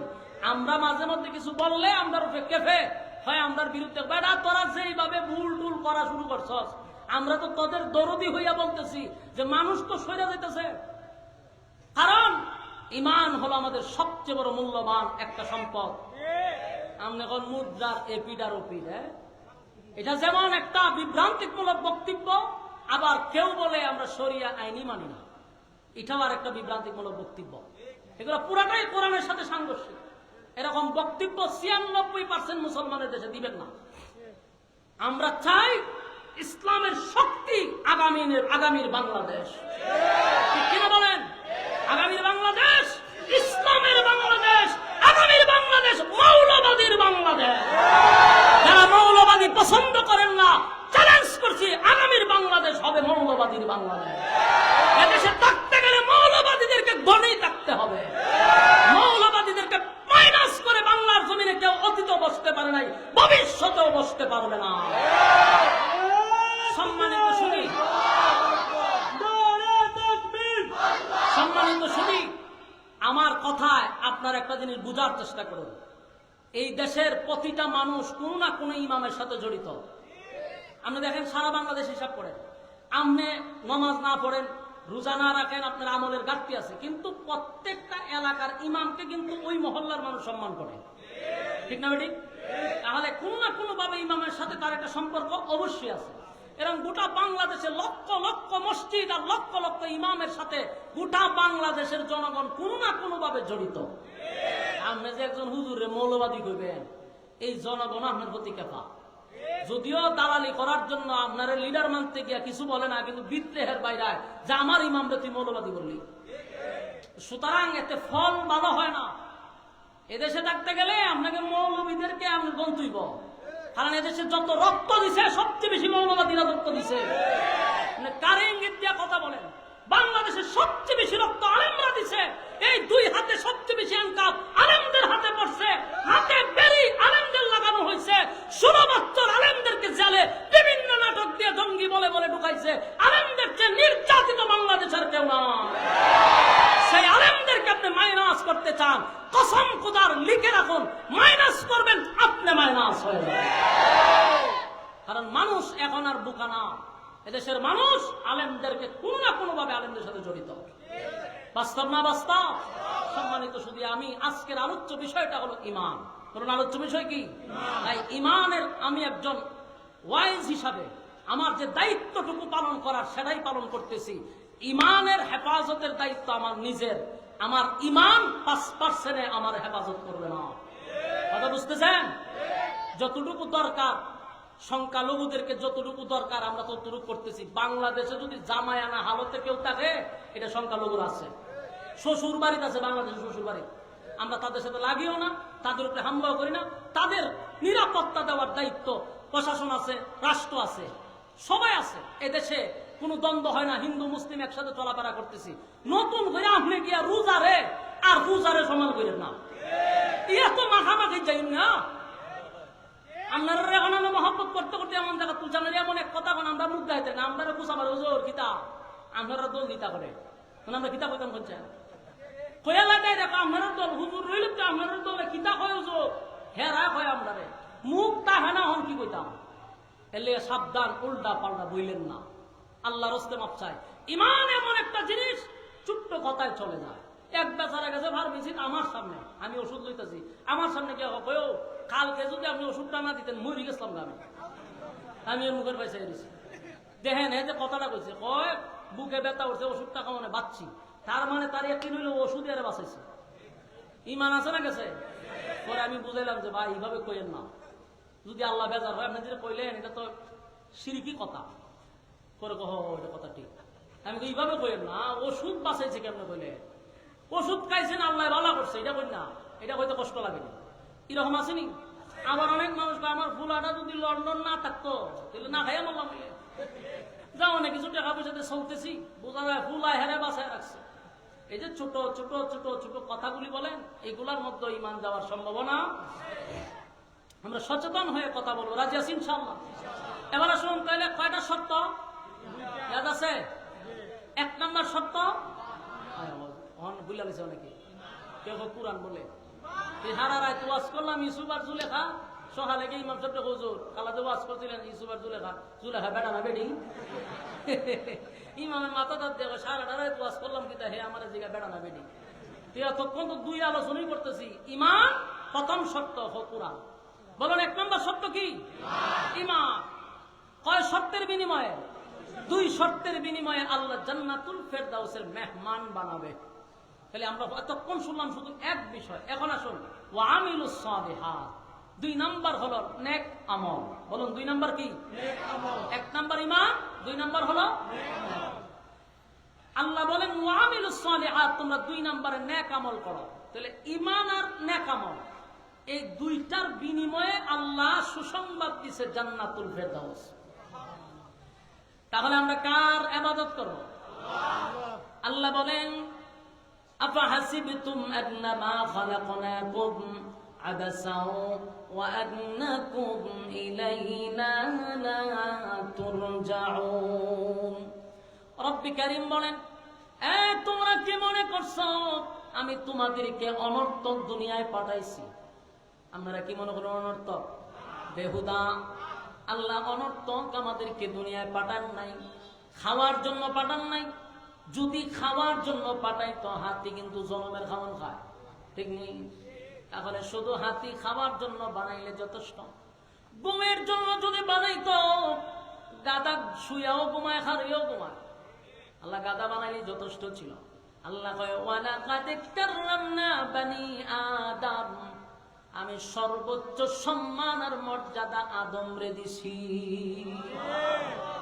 কেন দিছি وما خلقت الجن والإنس إلا ليعبدون মানব আর দানব দুইটা জাতি শুধুমাত্র কেবলমাত্র গোলামি করবে কার আল্লাহ আমার যুবক ভাইরা এক তামাম পৃথিবীর মধ্যে আল্লাহ রাব্বুল আলামিন বলেন মানব আর দানব দুইটা জাতির গোলামির জন্য আমি বানাইছি বান্দারে তোরা যদি আমি আল্লাহর গোলামি করস আমি আল্লাহর গোলামি করস তাহলে তামাম পৃথিবীতে সূর্য চন্দ্র গ্রহ নক্ষত্র পাহাড় পর্বত সাগর নদী নালা খাল বিল কীট পতঙ্গ যা দেখি না সব মাখলুকাত বান্দা তোর গোলামি করবে যুবক ভাইরা আমি যদি আমার মালিকের গোলামি করি গো আমার মালিক যে আমার ওয়াদা দিছে তামাম মাখলুকাত আমার গোলামি করবে আল্লাহ বলেন নেক আমল এক নাম্বার ঈমান দুই নাম্বার নেক আমল এক নাম্বার ঈমান দুই নাম্বার নেক আমল এই নেক আমলটা কি যেমন আপনারা আরামের ঘুম হারাম করে নরমাল বিছানা ছেড়ে এই যে আপনারা এখানে কেউ দাঁড়িয়ে আছেন জায়গা হচ্ছে না কেউ বসে আছেন কেউ দাঁড়িয়ে আছেন এই যে আপনারা দাঁড়াইয়া দাঁড়াইয়া কথাগুলি শুনতেছেন প্রতিটা হরফে হরফে 10টা করে নেকি আল্লাহ আপনার আমল নামায় ঢুকায়া দিবে আল্লাহ বলে এটা এখন নেক আমল নেক আমলের বিনিময়ে ঈমানের বিনিময়ে আল্লাহ জান্নাতুল ফিরদাউস দান করবে রে জান্নাত ছোট কাটো জান্নাত নয় জান্নাতুল ফিরদাউস এখানে আল্লাহ বলেন মেহমান বানাবে তার মানে আল্লাহ হবে মেজবান আর আমাদেরকে বানাবে মেহমান সুবহানাল্লাহ আল্লাহ আমাদেরকে আপ্যায়ন করবে, আমাদের মেহমানদারি করাবে। এই দুইটা কথার বিনিময়ে যদি এত বড় নিয়ামত পেতে চাও, তাহলে ঈমান আর নেকামল, ঈমান আর নেকামল ছাড়া বিকল্প কোনো রাস্তা নাই গো। আল্লাহ বলেন, এর পরের আয়াতে বলেন, খালিদিনা ফিহা লা ইয়াবগুনা আনহা হিওয়ালা। এরপর আল্লাহ বলেন, জান্নাতীরা জান্নাতের মেহমান হওয়ার পরে জান্নাতীরা আর কোনোদিন জান্নাত থেকে বাহির হতে চাইবে না। কথা কি বুঝতেছেন? জান্নাতীরা জান্নাতের ঢোকার পরে আর কোনোদিন সে বাহির হতে চাবে না। আর জান্নাতীদের কোনো আফসোস থাকবে না, জান্নাতীরা বাহির হবে না, আফসোসও থাকবে না। কারণ দুনিয়াটা হলো একটা আফসোসের জায়গা, আফসোসের জায়গা। এই দুনিয়ায় কারো আফসোস পুরা হয় না। কথা হয় না? এই দুনিয়ায় কারো আফসোস পুরা হয় না রে। কারণ এই দুনিয়ায় কারো না কোনো আফসোস থেকে যায়। কথা হয় না দি? যে চেয়ারম্যান হয়, মনে মনে তার আফসোস রয়ে গেছে উপজেলার চেয়ারম্যান। উপজেলার চেয়ারম্যান হইতে গেলে এবার মনে মনে আফসোস করে সে এবার এমপি হতে। এমপি হওয়ার পরে আফসোস মন্ত্রী হওয়ার জন্য, মন্ত্রী হওয়ার পরে এখন দোয়া করে প্রধানমন্ত্রী মরার জন্য। ঠিক নাম বললে তো বিগত না। এখন মানুষের আফসোস দেখেন কি পরিমাণ আফসোস। কেউ আফসোসের বাহিরে নয়, প্রত্যেক জায়গায় আফসোস আছে। সবাই নেতা হতে চায়, সবাই বড় লোক হতে চায়, সবাই চেয়ারে বসতে চায়। জান্নাতের ভিতরে আমার আল্লাহ বলেন, সবাইকে আমি আফসোস পুরা করে দিব। এক নাম্বার মানুষ চায় রাজত্ব, ঠিক কিনা? সবাই রাজত্ব চায় গো। বলুন তো দেখি, রাজত্ব সবাই পায়? পায় না, তাই আফসোস। আল্লাহ হয় জান্নাতের ভিতরে সর্বনিম্ন একটা জান্নাতীকে এই পৃথিবীর 10 পৃথিবীর সমান আমি আল্লাহ রাজত্ব দিব। তাহলে রাজত্বের আর দরকার নাই।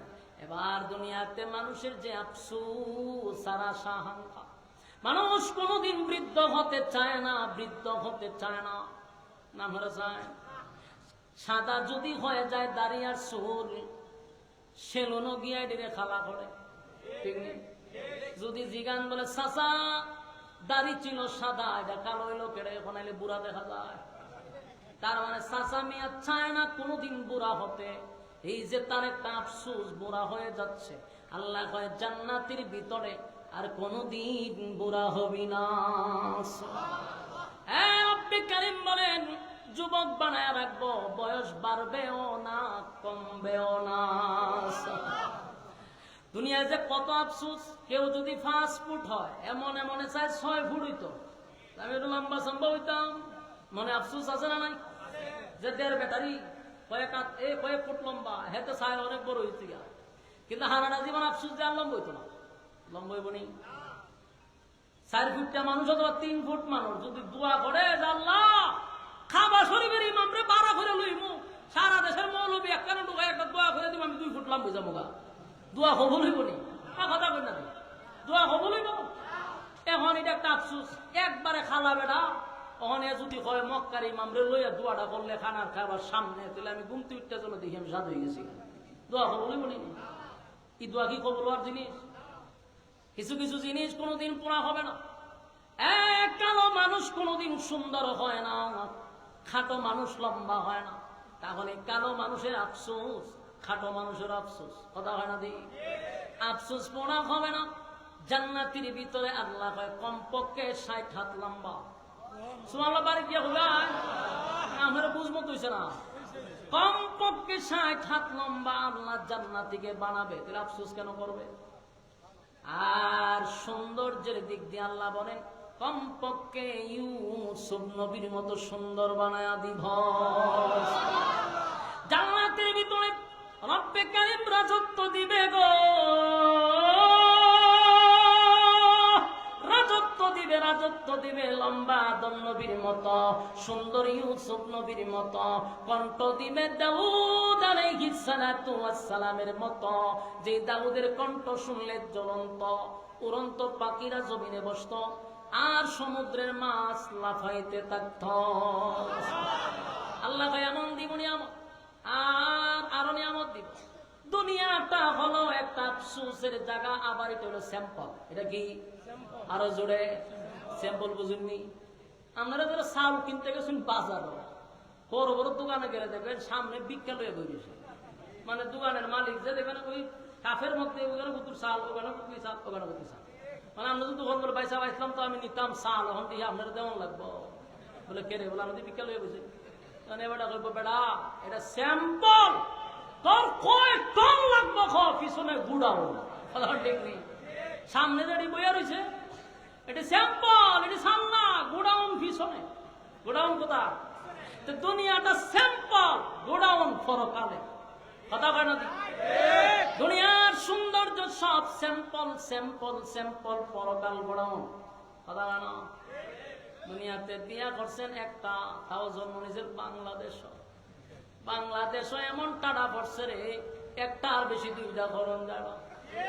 যদি আল্লাহ কইছে করতে পারবি, কিন্তু মানুষ যখন হেলুচ্ছা ঠিক নেই। ওরে আল্লাহরে প্রেম করুন যে আর 10টা হওয়া মানে তারকে গিয়া দেখা করে মানুষ দেখলে কয় কোনো ব্যাপার না, এটা এনজয়। এটা বলে এনজয়, মাইন্ডই করে না, হয়তো এক বয়সে করে এটা এনজয়। আর এবার হালাল তরিকা আরেকটা বিয়া করে হালাই লুচ্চা, চোখ বালা না হ্যাঁ বিয়া বলিস আরেকটা হালাল ফোনটা বিয়া করা যায়, যেটা কয় লুচ্চাবে আর ফ্রেম কয় এনজয়। এটার নাম হলো বাংলাদেশ। এটার নাম কি দা? আল্লাহ কয় এটা হলো স্যাম্পল। দুনিয়ায় বিবাহ করতে চাইলেও মানুষ একটার বেশি দুইটা করতে পারে না, কিন্তু আল্লাহ কয় জান্নাতের ভিতরে কমপক্ষে বউ থাকবে 72টা। আল্লাহর আওয়াজটা একটু বড় হয়েছে। এটার বেলায় বুড়ায় খুশি, জোয়ানও খুশি, ঠিক নেই? বউ দিব 72টা, সাধারণ সুন্দর না।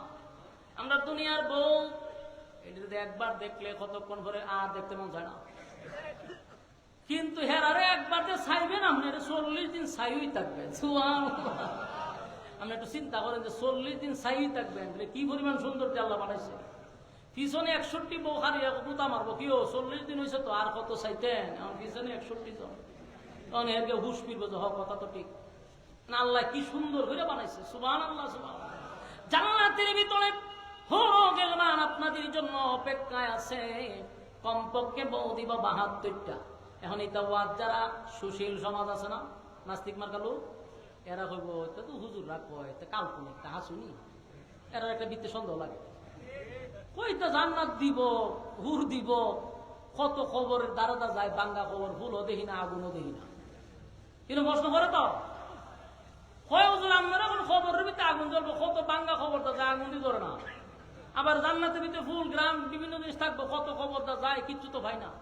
এরা কিতাব বোঝাইতেন কোন চান, এত ওই জায়গাতে আমরা দুর্বল করে লাইতো চাই। এখন এর আমি একটা উত্তর প্রশ্ন করি, উত্তরটা দিব দেখবেন।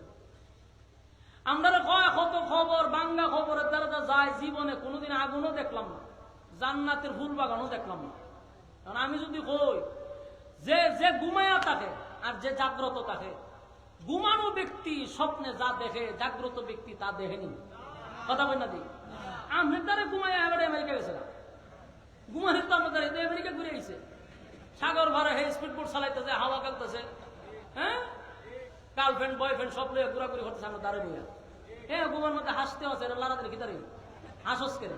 হয় বেড়া ঘুম ভাঙাইলে আমি তো আমার গার্লফ্রেন্ডের লোক আমি গেছিলাম সমুদ্র মাছ কাটা, তুই আমার বাধা দিলি কেন? এ হয় আমার দ্বারে ঘুমাইয়া রইলে তুই সমুদ্র পাইলে কি বলে আমি গেছিলাম। অনেক জাগ্রত ব্যক্তি ঘুমন্ত ব্যক্তির কাহিনী যেমন জানে না, দেখে না, ঠিক মৃত ব্যক্তির সঙ্গে যা হয় জীবিত ব্যক্তি তা দেখতে পায় না। বাস্তব না বাস্তব? নাস্তিককে বুঝাইতেন কেন? তুই ঘুমাইয়া স্বপ্ন দেখস, জাগ্রত ব্যক্তি স্বপ্নে তুই যা দেখছ তা দেখে না। মৃত ব্যক্তির সাথে আল্লাহ যা করে জীবিত ব্যক্তি তা দেখতে পায় না। বাস্তব না বাস্তব? আল্লাহ জান্নাত দিবে, জাহান্নাম দিবে, জাহান্নামে শাস্তি হবে, জান্নাতে নাজ নিয়ামত দিবে। দেখতে গেলে তোর মরণ লাগবে, তোর উপর ঠাড়া বরণ লাগবে। তুই যে কস ভয় না করে, তুই মর, মইরা দেখ তোরে কিরম ভাবে বাদাম দেয়। তখন ঠিক নেই? আমার যুবক ভাইয়েরা, শেষ কথা, বিরক্ত হইতাছেন বুঝতেছি, ছেড়েতেছি, 1 মিনিট সময় দেন, দুইটা সাবজেক্ট ছিল, একটা হলো ঈমান আর একটা হলো নেক আমল। ঈমান আর নেক আমল লইয়া যদি কেউ কবরে যায় রে, আল্লাহ হয় ওয়াদা দিলাম, কানাত লাহুম জান্নাতুল ফিরদাউসি নুজুলা। আমি আল্লাহ ওয়াদা দিলাম, দুইটা শর্তে যদি তোরা দুইটা শর্ত লইয়া যদি আসতে পারো, জান্নাতুল ফিরদাউসের মেহমান আমি বানাবো। আমি আল্লাহ হব মেজবান, বান্দা তোরে বানাবো মেহমান। প্রতি সপ্তাহে আমার মালিক বান্দাদেরকে দাওয়াত দিয়া নিয়ে খাওয়াবে। চিৎকার দিয়া কোন সুবহান। আল্লাহ দাওয়াত দিয়া খাওয়াইব। এই জান্নাত যদি পেতে চাই গো, তাহলে ঈমান আর নেক আমল ছাড়া বিকল্প কোন রাস্তা নাই। আর বাকি জিন্দেগি মাথায় রাখতে হবে, এই পৃথিবী চিরস্থায়ী নয়, চিরস্থায়ী নয়, এটা ক্ষণস্থায়ী। পৃথিবীতে কেউ থাকতে পারে নাই। আমার দাদাও ছিল, দাদা নাই, বাবা ছিল, বাবা নাই। এইভাবে আমার আগেও চলে গেছে, আমার পরেও চলে যাবে। এই পৃথিবীতে আগেও কেউ থাকতে পারে নাই, ক্ষমতা দেখায়ও কেউ থাকতে পারে নাই, ক্ষমতা দেখায়ও কেউ থাকতে পারে না। এই যে আপনারা সিলেটের আশেপাশে যতগুলা গুরুস্থান আছে, ওই গুরুস্থানে গিয়া দেখবেন কত লোক সেখানে ঘুমিয়ে আছে, যাদের দাফড়ে এই পুরা সিলেট তরতর করে কাঁপছে। আজকে তাদের কবরের সামনে কেউ যায় না রে, কেউ তাদের গিয়া একটু দেখাও করে না। তার অনেক ক্ষমতা দিয়েও কেউ থাকতে পারবে না। এই পৃথিবী থাকার জায়গা নয়, চিরস্থায়ী নয়, এটা ক্ষণস্থায়ী। দুইটা শর্তের বিনিময়ে আল্লাহ জান্নাত দিবে। তাহলে এক নাম্বার হলো ঈমান, দুই নাম্বার হলো নেক আমল। এই দুইটা জিনিস লইয়া কারা কারা যেতে চাই, দুইটা হাত তুল্লা দেখায়া দে। লিল্লাহে তাকবীর, লিল্লাহে তাকবীর। রাজি আছি ইনশাআল্লাহ? কারা কারা রাজি আছেন হাত তুলেন। আল্লাহ আমরা সবাইকে ঈমান এবং নেক আমল লইয়া কবরে যাওয়ার তৌফিক দান করুন সকলে। সম্মানিত সুধী, রাত প্রায় 1টার কাছাকাছি। সিলেটও যে এত দেরি করে বোয়া, এটা আমার জানা ছিল না। আমার আমি বলেছি অনেক আগে সিলেট আইছি, কিন্তু আমারও তুলছেন পড়ে। এরপরও লম্বা সময় আপনাদের সার্ভিস দিছি। আর আপনারা দেখবেন মৌমাছির মতো রাতের 1টার সময় দাঁড়িয়ে থাকবেন, আমারও কল্পনার বাইরে ছিল। আমরা যে কি পরিমাণ কোরআনের প্রতি আকর্ষণ, কোরআনকে মহব্বত করেন, এটা আজকে বাস্তব প্রমাণ। কারণ রাত তো বাজে 1টা, এই টাইমে তো ফুলা ভানি কেন টাকার কথা না, ঠিক নেই? আল্লাহ তাআলা আপনাদের দুনিয়া আখিরাতের ইজ্জত দান করুক, আমিন। সম্মানিত সুধী, বিশেষ করে আমার মাদ্রাসার জন্য আপনাদের কাছে একটু দোয়া চাই। সব জায়গায় বলি, আমার মাদ্রাসার জন্য দোয়া করবেন। এই এলাকায় প্রায় 100% জায়গা নিয়ে একটা মাদ্রাসা করছি। কত শতাংশ? ওই যে আপনারা যে টেকা দেন, খালি যেমন বলো টেহা নিয়ে কিতা করে, 100% জায়গা নিছি। আপনারা যে মা বিলাইলে টেকা দেন, এই টেকা দিয়া জায়গাও কিনছি। 3টা ভবন করছি, এক একটা ভবন প্রায় 100 হাত লম্বা। 3টা ভবন করছি। এরপরে এখানে মাদ্রাসা, এটা বহু যুদ্ধ মুদ্ধ করে আল্লাহ করাইছে। এখন এই মাদ্রাসাটা শিক্ষকের বেতনও দিতে হয় আমার, বোর্ডিং এর ছাত্রদেরকে খাওয়াইতে হয় আমার, নির্মাণাধীন কাজটাও করতে হয় আমার, সব একা করতে হয়। এই জন্য দোয়ার দরকার আছে নি? আপনারা দোয়া করলে আল্লাহ তাআলা যেন গায়বী ভাবে সাহায্য সহযোগিতা করেন, সকলে বলে আমিন।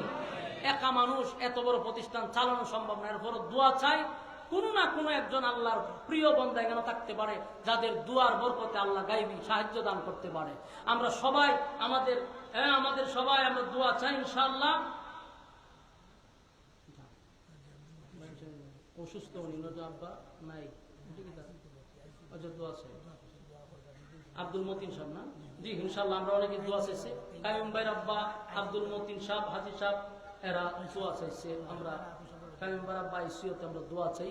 আমার সবার জন্য আমরা দোয়া করব। আল্লাহুম্মা সাল্লি আলা মুহাম্মাদিন ওয়া আলা আলি মুহাম্মাদ কামা সাল্লাইতা আলা ইব্রাহিম ওয়া আলা ইন্নাকা হামিদুম মাজিদ। আগামী কালকে আপনাদের মাহফিল আছে, বড় একজন আলেম আসবে, আমার খুব প্রিয় মানুষ নজরুল ইসলাম কাসিমি সাহেব, মুরব্বী মানুষ, কিন্তু কথা খুব সুন্দর। ইনশাআল্লাহ আপনারা আসবেন। আমরা সবাই দোয়া শরীক আল্লাহুম্মা আমিন। ربنا ظلمنا أنفسنا وإن لم تغفر لنا وترحمنا لنكونن من الخاسرين